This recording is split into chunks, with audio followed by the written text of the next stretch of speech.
사람마다 반스 하면 떠올리는 대표적인 모델들은 있겠지만 제 개인적으로 생각하기에 반스 하면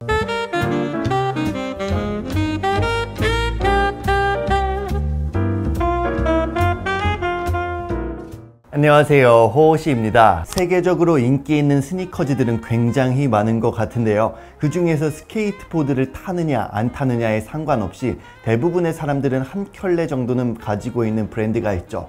바로 반스입니다. 저도 학교 다닐 때 반스를 컬러별로 모아서 신었던 기억이 있는데요, 주변을 둘러봐도 쉽게 느낄 수 있으시다시피 이 캐주얼 슈즈는 다양한 장점들이 있기 때문에 세계에서 가장 많이 팔리는 슈즈 중 하나가 된 것 같습니다. 다양한 직업군에서도 쉽게 볼 수 있는 브랜드 반스죠. 오늘은 이 반스에 대해서 이야기를 한번 드려보도록 하겠습니다.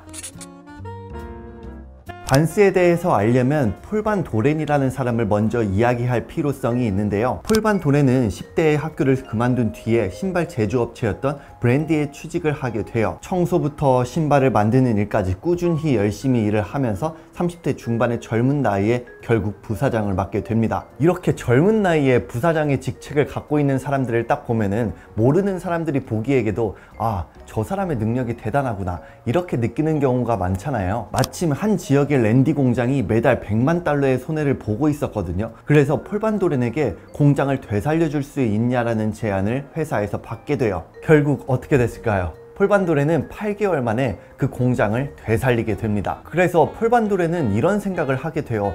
내가 가지고 있는 이 능력을 가지고 사업을 한번 해보면 어떨까? 결국 1966년 폴 반 도렌과 그의 형제 제임스 반 도렌, 그리고 그와 같이 일했던 고든 리, 세르지 델리아, 이렇게 4명이 캘리포니아 애너하임의 반 도렌 러버 컴퍼니를 론칭을 하게 됩니다. 이게 바로 반스라는 브랜드의 시작이에요. 이 회사의 모토는요, 온 가족을 위한 캔버스 신발이라는 모토를 가지고 있었는데요, 그래서 쉽게 접근할 수 있는 가격대를 기반으로 가황고무 와플 밑창에 있는 캔버스 데크 신발을 수작업으로 제작을 했고, 덧붙여서 유통과정 없이 고객들과 직접 거래를 하면서 수익성을 높이는 사업으로 운영을 해나갔어요. 소수의 디자인으로 그 당시에는 판매를 했는데 그 중에서 가장 인기 있는 스타일은 바로 오늘날의 어센틱으로 알려진 스타일샵 44라는 모델이었어요.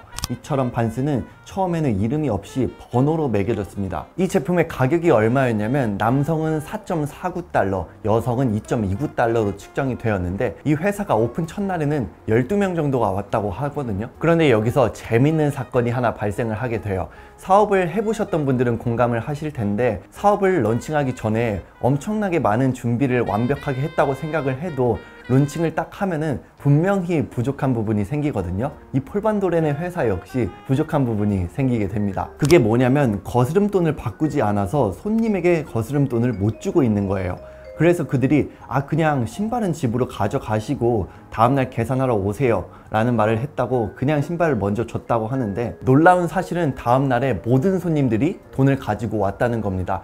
이 부분에 대해선 양심적으로도 이야기를 드릴 수 있겠지만 사실 제품에 대한 가치가 좋았기 때문에 반품을 하지 않고 그대로 지불을 했다라는 것도 추측을 해볼 수는 있겠죠. 그러면 이 회사는 왜 반스라고 부르게 되었을까요? 이에 대한 설을 하나 이야기를 드려보자면, 회사가 반 도렌 러버 컴퍼니잖아요. 그래서 사람들이 반으로 가서 신발을 잡자 라는 말을 했다고 하는데, 이러한 계기로 지금의 반스가 되었다라는 그런 설이 있습니다. 또한 그 시기를 생각을 해보면 스케이트보드가 굉장히 활발한 시기였거든요. 물론 반스라는 브랜드가 스케이트보더들에게 염두를 두고 신발을 만들지는 않았지만 견인력과 접지력도 좋고 가격도 합리적이어서 스케이트 커뮤니티 사이에서 점점 인기를 끌면서 성공을 이루게 되고, 사람들은 스스로 커스터마이징을 하면서 자기 표현을 하는 수단으로 활용을 하기도 했습니다. 그들의 고객 중에는 유명한 스케이트보더인 토니 알바와 스테이시 페랄타 사람이 있었거든요. 그런데 신발을 신다 보면은 한쪽만 닳는 경우가 있잖아요. 그래서 이 스케이트보더들도 그런 경우가 엄청 많았다고 하는데, 그러면은 지금 현재로서는 무조건 한 켤레를 딱 사야 되는데, 반스에서는 한쪽만 닳았을 때 닳았던 신발만 만들어주고 판매를 하고 그러면서 자연스럽게 그 스케이트보더들과 친분을 쌓았다고 해요. 결국 두 스케이트보더와 반스는 스케이트보드를 탈 때 조금 더 적합한 슈즈를 고안을 해냈고 결과적으로 탄생이 된 모델이 바로 에라라고 알려진 스타일샵 95 모델입니다. 이는 스케이트보더가 디자인한 최초의 스케이트화로도 알려져 있고요. 이때부터 반스의 슬로건인 오프 더 월도 처음 등장을 하게 됩니다. 어센틱과 에라는 사실 겉보기에는 굉장히 비슷해서 조금 헷갈리거든요. 그런데 자세히 보면 굉장히 미묘한 차이가 있고 두 제품을 구별을 하는 가장 쉬운 방법은 들어보면 쉽게 알 수 있어요. 에라는 어센틱을 기반으로 만들어졌지만 조금 더 튼튼한 구조를 가지고 있으며 힐에 패딩이 있고 쿠션감이 있는 창이 있어서 조금 더 무겁게 느껴집니다. 그러다가 1년 뒤에 1977년 바로 스타일샵 36, 요즘은 올드스쿨이라고 알려진 모델이 탄생을 하게 되는데요. 사람마다 반스 하면 떠올리는 대표적인 모델들은 있겠지만 제 개인적으로 생각하기에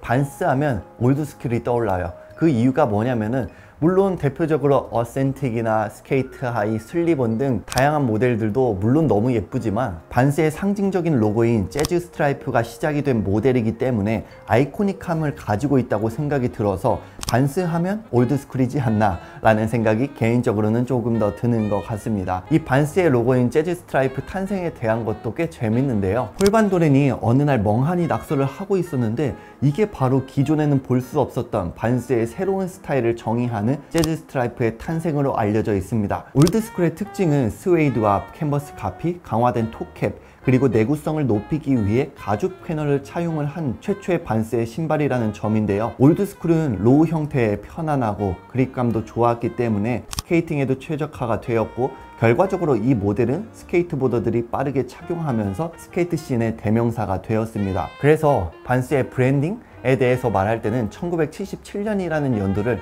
빠질 수는 없는 것 같아요. 덧붙여서 1977년에 또 탄생한 모델이 바로 BMX 라이딩과 스케이트보더들을 염두에 두고 만든 스타일샵 98, 요즘에는 슬립온으로 알려진 모델이고 이 모델은 체커보드 디자인이 가장 유명하죠. 스케이트보드의 인기가 점점 증가하자 반스는 1978년에 스타일샵 38, 현재는 스케이트 하이라고 알려진 모델을 출시를 하게 됩니다. 가장 큰 특징은 하이탑인데요. 이건 아무래도 발목을 보호하는 구조로 작용할 수 있고 기존의 로우탑과는 전혀 다른 실루엣이기 때문에 당시에는 꽤 혁신적인 디자인이었어요. 스케이트보드 신발을 완전히 다르게 해석한 것이라고 할까요? 이렇게 반스라는 브랜드는 스케이트 문화에 녹아들게 되고 추후에는 서핑 문화에도 녹아들게 돼요. 지금까지 이야기한 이러한 흐름으로 봤을 때는 와, 반스는 론칭한 이후부터 지금까지 너무 승승장구했구나 라고 생각이 들 수도 있는데 회사가 성장할수록 속에서는 막대한 부채에 시달려서 1984년에 파산 신청을 하게 됩니다. 물론 3년 만에 빚을 갚았지만 결국에는 2004년에 노스페이스, 이스트팩, 슈프림, 디키즈 등을 소유하고 있는 미국의 글로벌 의류 및 신발 기업이죠. VF 컴퍼니에 인수가 돼요. 현재의 반스는 잘 아시다시피 대중들이나 유명한 셀럽들이 가장 많이 신는 스니커즈 중 하나이고 활발한 콜라보레이션을 통해서 클래식함과 트렌디함을 같이 보여주는 브랜드로도 알려져 있습니다. 그럼 이 반스라는 브랜드는 사람들이 왜 찾을까? 왜 이 반스라는 브랜드가 좋을까에 대한 이유가 여러 가지가 있지만 제가 5가지로 좀 이야기를 해드릴 수 있을 것 같아요. 첫 번째로는 선택의 폭입니다. 색상과 모델이 굉장히 다양하기 때문에 본인의 테이스트에 맞는 디자인을 충분히 고를 수 있죠. 두 번째로는 편안함이에요.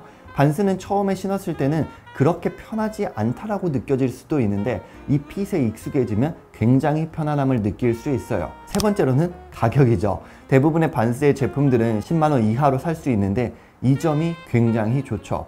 네 번째로는 내구성입니다. 지금까지 반스에 대한 이야기를 해드린 것처럼 초반에 스케이트보더를 위한 디자인들이 많았기 때문에 내구성에 신경을 굉장히 많이 쓴 곳이라고 말씀드릴 수 있어요.